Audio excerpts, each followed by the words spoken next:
Yes, Leo, Dadhichi here again, and I'm just looking at your horoscope for October 2013. Brief synopsis, as we usually do. The first thing I'm getting here is a sense of real frustration with the Moon and Mars combination in your Sun sign, and also the Mercury, North Node, Saturn and Venus combination in your fourth sector in Scorpio. So this is a tense square aspect. We also notice that Mercury is in retrogression, but does move into a direct motion around the 9th of October.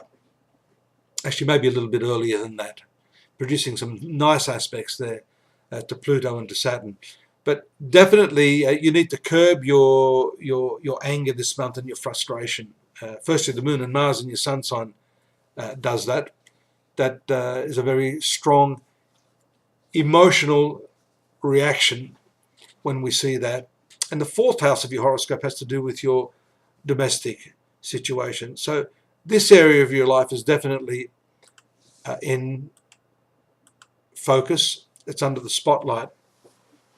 And we see later in the month too that Mercury is going to require you to seriously think about your circumstances.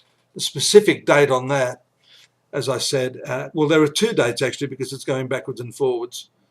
We see Mercury on Saturn on the 9th of October, and then again on the 30th of October. So there could be some toing and froing. Any decision that you have to make during this month, as many of you know, the retrograde motion of Mercury can make it difficult for you to move forward. So sometimes it's better just to put the problem on the tin roof, let the universe work through some of the other factors of your life, and then come back to that later in the month. The important transits, I guess, this month that we see, the fine and positive ones, would be the transit of Venus to your fifth house of love affairs on the 8th of October. That's usually a very, very welcome aspect. And because Venus rules your career sector, it shows, one, an upswing in your creative opportunities and your social opportunities through your work. That's definitely there. But a general desire to express yourself creatively in some way. It's a very musical aspect. And it also tells me that if you've had some sort of hobby that you've had to set aside for the time being, it can now be resuscitated with great vigor and a positive outcome. This also has to do with maybe planning some creative change in your work or some sort of business that has been on your mind for some time. Now's the time to do that.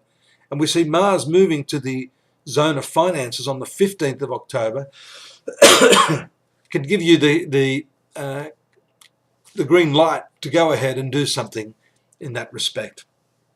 Mars, by the way, is a friendly planet for you, but it doesn't completely release you from its negative side as well, which can be argumentation, disputes over money and that type of thing.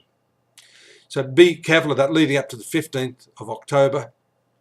Nevertheless, fine aspects there from Venus on the 17th to Uranus, and an eclipse that we see there for you on the 19th of October, occurring in the 9th zone of your horoscope. Now that's an interesting one, because generally astrologers say this relates more to things associated with your,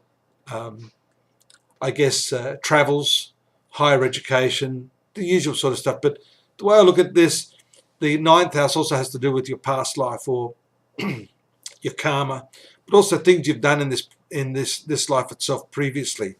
So what may happen there is that there could be a balancing of some of these karmas and a need for you to maybe make good your promises to people in the family. That could be producing some tension for you, because you may not have the time, although you know deep within your heart of hearts that you have to cough up now.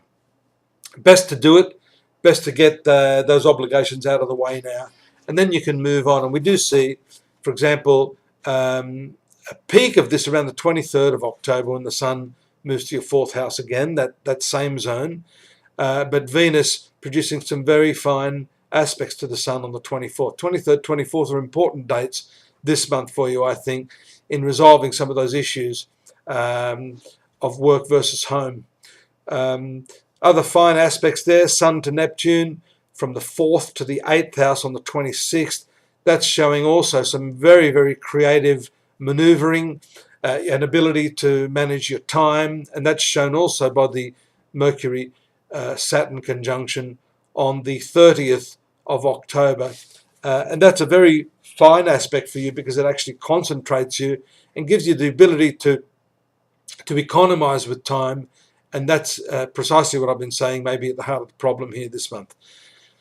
Astrology.com.au is my website. Look forward to your company there if you want to get more detail on this and your daily and even yearly readings, your relationships, that sort of thing, or personal guidance by me and our affiliates, hundreds of psychics and other practitioners who can help you with specific problems. And I look forward to your company next month. Good luck. Take care now.